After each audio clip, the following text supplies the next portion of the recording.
Good morning, everyone. This is Gina B. of Embracing Imperfect. Is it still morning? It's almost afternoon here in Pennsylvania. How are you doing? Are you having a great day?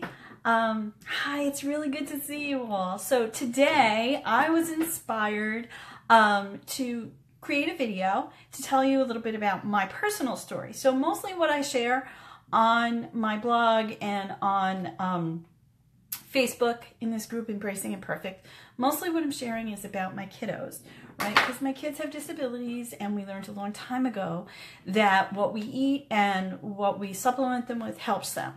But what you might not know is that I have my own story. So this morning I was getting a blood test, and I was sitting in waiting for a real long time today, and they had Rachael Ray on, and Rachael Ray had one of her friends, Bob Harper, who had this heart attack. And as I was listening to his story was so much like my story that I was like, you know what, let me go home and do a Facebook Live about my story. What happened to me when I was 33 and it was 1999 changed my life. It didn't get me on the health and holistic kick that I'm on now. It really took my kids being harmed to do that. But it did get me started on living cleaner, what I thought was cleaner. I kind of got healthy in the Western medicine route, and as you know, I prefer holistic medicine. So I'll wait a second for more people to get in. Hi, how are you? Good to see you all. And I'm just going to share what happened to me when I was young. So it was March of 1999, and I had been married for about 6 or 7 months, and I was living a life that I did not want to be living. And I cannot tell you people how much it's really important to be living the life you want and the life that you were designed for. It's really important. For me, I always say to people, it took God pulling out the rug from under me for me to figure out what to do with my life. And even then, it was still a really long journey to get here. But at the time, I was 33, like I said, 6 months married, fairly well newlywed. I was going to school at night. I was working in a mergers and acquisition firm as a jack of all trades, doing all kinds of stuff. And I had recently left the telecom industry, which I adored. Telecom was wonderful, especially in the 90s. It was hot, it was growing, and there were lots of women and lots of great engineering positions. And they were going to groom me to be an engineer, and I was really bitter at the time because they replaced me with a teenage guy who was the son of somebody they knew. So I quit that job and tried to figure out what I wanted to do. I was going to school at night for telecom, and on Monday nights I had chemistry. And I love science classes, love math classes, love reading about science and math, but I absolutely hate chemistry. And if that wasn't bad enough, our teacher, our British guy who I could barely understand, turns out the reason I could barely understand him was because he would come into class drunk half the time. If you got near him, you could smell the vodka off of him. And it was a really long haul from where I lived in Kew Gardens to get out to City College. So that Monday night, I picked up my dry cleaning. I never do dry cleaning anymore. Who buys dry cleaning clothes? I never buy dry cleaning clothes except on accident. So I was picking up my dry cleaning, and my legs felt really weird. And I came home and I lied on the couch. My husband came home from work, and I'm like, not going to school tonight. And he was like, all right, because he knew I hated the class. He's kind of laughing at me. But I really didn't feel well, and I couldn't put my finger on it. Like, my legs felt weird. He was like, what does that mean? I'm like, I don't know. They just feel a little rubbery. So night falls, and we had this huge 750 square foot apartment, and it was U-shaped. So he's in the living room side, and I'm in the bedroom side, and in between is the kitchen and bathroom and stuff. And I go into bed with my chemistry book, and the next thing I know, I'm lying, I'm all comfortable, I got my favorite jammies on. The next thing I know, my eyes start rolling up in my head, and I can feel my throat seizing, and I'm freaking out, and I scream my husband's name. So the next thing I know, I'm in the lobby of my apartment building, and all I can think is, I'm in the lobby in my pajamas. Like, that's all I was thinking. I was like, I'm in the lobby in my pajamas, why? And it was funny because I'm on the stretcher and there's this guy screaming in this face, and he was the EMT. I had the cutest EMT in the world. And he's screaming my name, and I'm thinking, why are you screaming at me? Like, you don't have a lot of logic when things like this happen to you. I'm like, why are you screaming at me? And he goes, Gina, and I'm like, yeah. And he's like, how many fingers do I have up? And I'm thinking, that's a weird thing to ask, right? So I'm like, okay, 2. And then he's like, how many now? 3. And I'm like, what's going on? And I look at my husband, and my husband's face is so white, it's green. His hair is like sticking to his head. He's sweating. And looking at my husband was so traumatizing that I had to turn and look back at the cute EMT. And by the way, we had 3 EMT guys, and they were all cute. So they load me up in the ambulance. Now, mind you, I'm missing about 20-30 minutes of time. And I did not find out for months what happened to me during that time. So actually what happened to me was, when my eyes did roll up in my head, I was having a seizure. I had never had a seizure before, and never had one since. I was having a seizure, and my husband said I came in and I was flailing. It was like an epileptic fit. Like, my arms and legs were flailing, and he knew to put the thing in my mouth so I didn't bite my tongue or whatever it is. And he called the ambulance, and when the EMT guys came in, it was really weird. It was like my upper brain functions shut off. I became like monkey brain. Like, he said, like, I was down on my hands and knees hiding in the corner, and I was afraid of the EMT guys. Like, really weird. Yeah, Kathleen, it was unbelievable.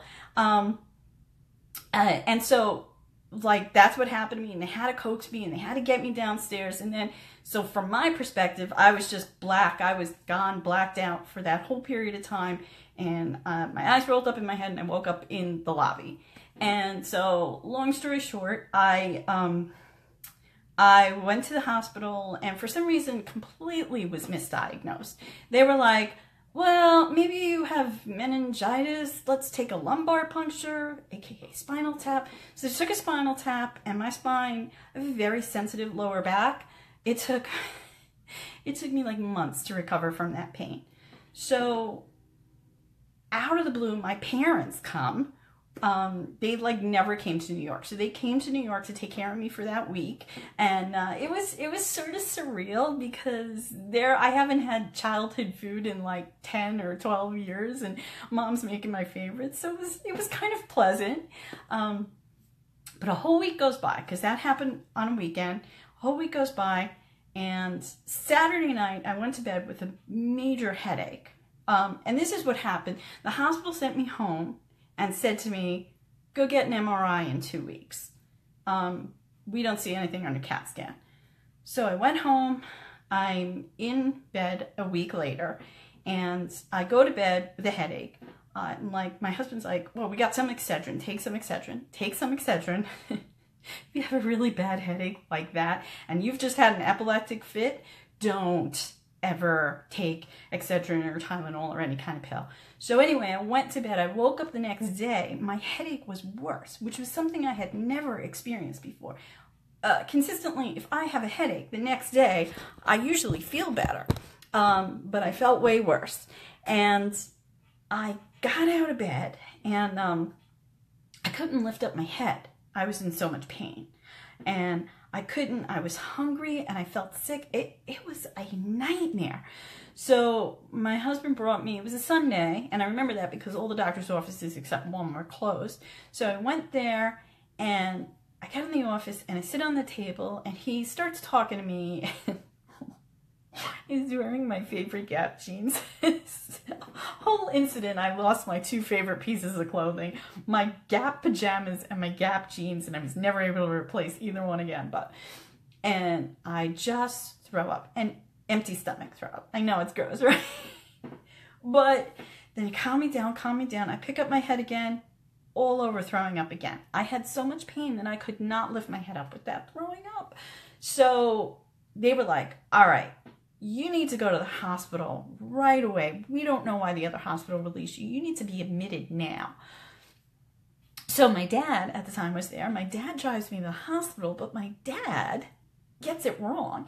Instead of going to, I think it was Long Island Jewish, I actually went to North Shore University Hospital, which was a university hospital, is a really good thing because they have a lot of equipment there, and they had tons of equipment, and so they ran every test in the world on me, and they put me in the NICU, the MICU, and they said to me after they did some of the tests, they're like, you had a stroke, you have a bleed and a block in your brain, and it was a couple of different areas. It was like a whole big thing going on, and you have a stroke, and we need to treat you for a stroke. So this is the point where my life changed, because I was in that NICU, and so here's the funny story. I had a cute male nurse. I don't know why God blessed me with a whole lot of cute people around me. Yes, thank God they took tests. It was insane that the first hospital didn't do their due diligence and sent me home and said get an MRI in 2 weeks. They kind of had a little bit of a disrespectful, like, you're making a big deal of it attitude. I think I was so far out of it because I was in the middle of a stroke but I really picked up that from them. It was really weird. Like, you know, I'm having a stroke and they're kind of poo-pooing it. So anyway, and I could have died, seriously, because that whole week, the bleed had been getting worse and worse and worse. And because the hospital had sent me home, I could have died, right? So anyway, we were at the hospital, and I'm in the NICU, and I have a cute nurse, and I have to pee, and I'm like, hey, can you tell me where the bathroom is? And he starts laughing at me, and he goes, you're in the ICU. He said, you don't go to the bathroom. He's like, do you have to go? Because I got to get the pan. And I'm like, nope. I held it in for like 8 hours till the shift was over. By the time I went to the bathroom, I was in so much pain. But and let me tell you, we had this godsend of a nurse. She was an angel that the next day, I mean, I definitely could have died. The next day, I kept getting sick because the pain was so great in my head. I just kept getting sick. And she cleaned me up, I don't know how many times. And you know what? Here's what I think. Nurses are the most amazing people in the world. If you're in the hospital, you live or die by whether your nurse is great. This lady was an angel. She was kicking out my cousin because she was on the phone. She was like, there's too many people in here. She was like, what do you need? I got what you need. I was apologizing for being sick 3 times, and she's like, that's my job. Don't apologize for that. But, so I slept, and the next morning I wake up, and they put me by the window, and I look outside.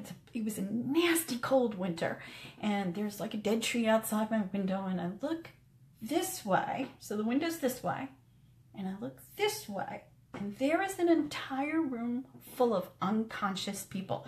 I mean, the hospital was up and going. They were serving breakfast.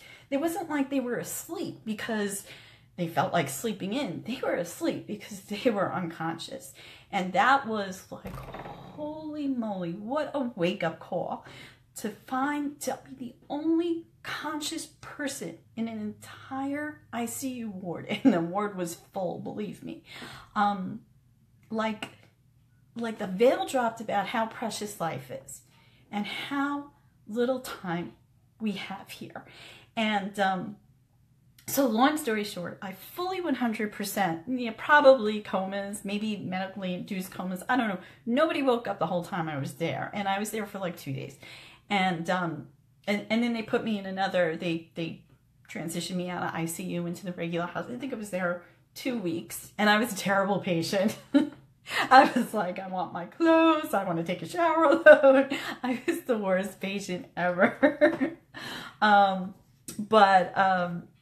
When I got home, I 100% fully recovered. I had, of course, physical therapy and all kinds of stuff, and I 100% thoroughly recovered. But I remember my physical therapist, his name was Ron, he said to me, you can't stress. And I was like, okay. And he's like, no, you're not understanding me. You cannot stress, because what happened was they never found a cause for my stroke. In fact, in the first hospital, they hounded me because they thought I was a drug addict. And they're like, we don't see this type of stroke unless you're a cocaine addict. And I said to them, I have serious allergies. If I was going to pick a drug, it wouldn't be Coke. Like, no, but they didn't listen to me and they didn't care. And that's probably why they sent me home, and they were incredibly negligent. So when Ron told me, because we don't know why you had your stroke, you have to not stress. And so I said, okay. And he's like, no. I mean, when you go to the bathroom, I'm not kidding you that he told me this. When you go to the bathroom, don't push. I'm like, what? He's like, don't even push when you go to the bathroom. That's what I mean by don't stress. I mean, don't stress ever over anything. So I finally eventually went back to work, and I'm commuting to the city, and I learned this difficult lesson. I get crazy when people are in the car and they're really impatient, because I learned so much patience. I learned that I had to get up like 15 minutes earlier because I was not allowed to stress. So I was not allowed to run onto the train like I did every day of my life and sandwich myself in, and I couldn't do that. I had to take it easy, slow down, which means getting up earlier when you're going to work, right? It's such a small thing, but at the time it was an important thing. And I will tell you, my doctor, my neurologist that I saw for the next couple of months, his name was Dana Leifer. I always remember that. And this is the one and only time I have ever heard a doctor say the M word. He said, your survival with no repercussions and no long-term damage is a miracle. He only said it one time. He never said it again. Stress is the ultimate killer. You do have to take it seriously. But later on, I found out there was a cause for my stroke. So and I want to tell you that I could feel when I was in the hospital that second time, I knew that my mother, who was born again Christian, called everyone in my family and everyone she knew. And I'm telling you, people that I know, that half of the Northeast was praying for me. Makes me a little teary-eyed to think that, but I just knew that they were. So when I got home, I tried to be really good with everything. I drank, it's really funny because they said it was really important I drink orange juice every day. So I drank, because they're like, it prevents stroke. I don't even know if that's true, right? But I drank orange juice every day. So it was really funny, like about 2 years ago, I write for Mamavasion.com. I did an expose on how bottled orange juice is crap, because they literally take the orange out and they just put flavor in, and it sits on the shelf for a year. But at the time, I thought I was doing the right thing. So I was eating, lots of oatmeal and orange juice and things like that. And I was trying to be really healthy. I was trying to work out, but not overdo it. And so they did even actually experimental new blood tests, and they could not figure out why I had a stroke. And when I was pregnant, when I was 37, I had Amelia. And so when I was 36, I had a high risk OB, a perinatologist, Dr. Brusman, loved her. And I'm telling you, the first day I showed up to her lab, she took so much blood out of me that she said to my husband, you have to put your arm around her and carry her out to the diner and get orange juice, cookies, and a ton of food in this girl. Because she took like 12 vials of blood from me, and I'm like, probably like 125, 5 feet tall. I'm petite. So to get like 12 vials of blood, that was killer. But I loved her because she figured out what was wrong with me. It was a rare protein strain thing, and I have a genetic mutation by which my blood clots quickly. And my kids, I will need to test them at some point for that, in case they have surgery or pregnancies or anything like that. And whenever I've been pregnant, the 2 times I was pregnant I had to be closely monitored because, well, that's my train of thought. I had to be closely monitored because it's very easy to have a stroke after you've had a baby, if you have certain conditions. So, and I didn't. And I actually asked my OB why, when I Googled this, I can't find anything about, pregnancy and this type of condition. And she said it in a cryptic way, but what she essentially said to me is because we usually figure it out after it's too late. So, as in the mom had a stroke after birth, and most likely didn't make it. So fortunately, I always feel very blessed that God saved me and protected me and protected me. And I had the stroke. I used to walk around going, why me? I really thought it messed up a lot of things in my life. But then when I had the baby, when I was 7 months pregnant, and I was sitting on her table and Dr. B told me that, I thought, that's why I had the stroke. Because if I never had the stroke, my life, Amelia's life, could have been at serious risk. And so a lot of times bad crap happens to us. And we're like, why did this bad crappy thing happen? It's not fair. Let me tell you, I'm the queen of, I can't even tell you how many times I've told God, it's not fair, why me? Banging my head in the wall, right? After the stroke. Because when you have a stroke, too, it's in your head. Your head doesn't feel right for a long time. And it's very easy to go down and like get depressed. And, but I will tell you, I was really blessed because 1 year later, my husband and I went skiing. And we were in the ski resort. We were driving up to the ski resort and from New York to Vermont. And I was in the bathroom. We stopped to eat on the trip. And I was in the bathroom. And it was like, and I looked in the mirror and just felt this overwhelming, how blessed are we to be alive? How blessed am I to be alive? I was on death's door. I could have died. And it's no small thing. It's no small thing that you are living and breathing right now. It's no small thing. It's huge. It's a blessing. It's a thing you need to say thank you for. Thank you to God or to whatever you believe in. Thank you that there's breath in my lungs right now. Because it's no small thing. And I don't think we remember that all the time. We forget, right? We think we're in the car. I'm kind of crabby today. So it's important for me to be doing this to you. Oh my goodness, Kathleen, your friend had a seizure during birth. See, that easily could have happened to me. That's terrifying to me. That's terrifying. Yeah, because and no one knew. No one would have known this about me.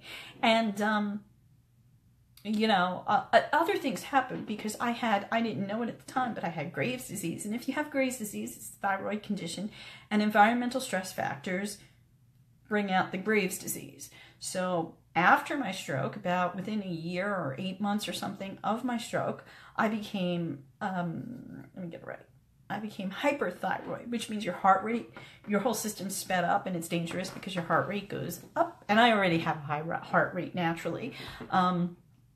So I had to be treated immediately. But, you know, there were consequences to having a stroke, even though I didn't have long-term disability from it, thank God. But I could have. I very easily could have. And I think just the point is, thank God that you're alive. And I always thought that, you know, my stroke meant that my child had a safe birth. If I had never had the stroke, I might not have had a safe birth. And either one of us could have been at risk. Could have been at risk. So,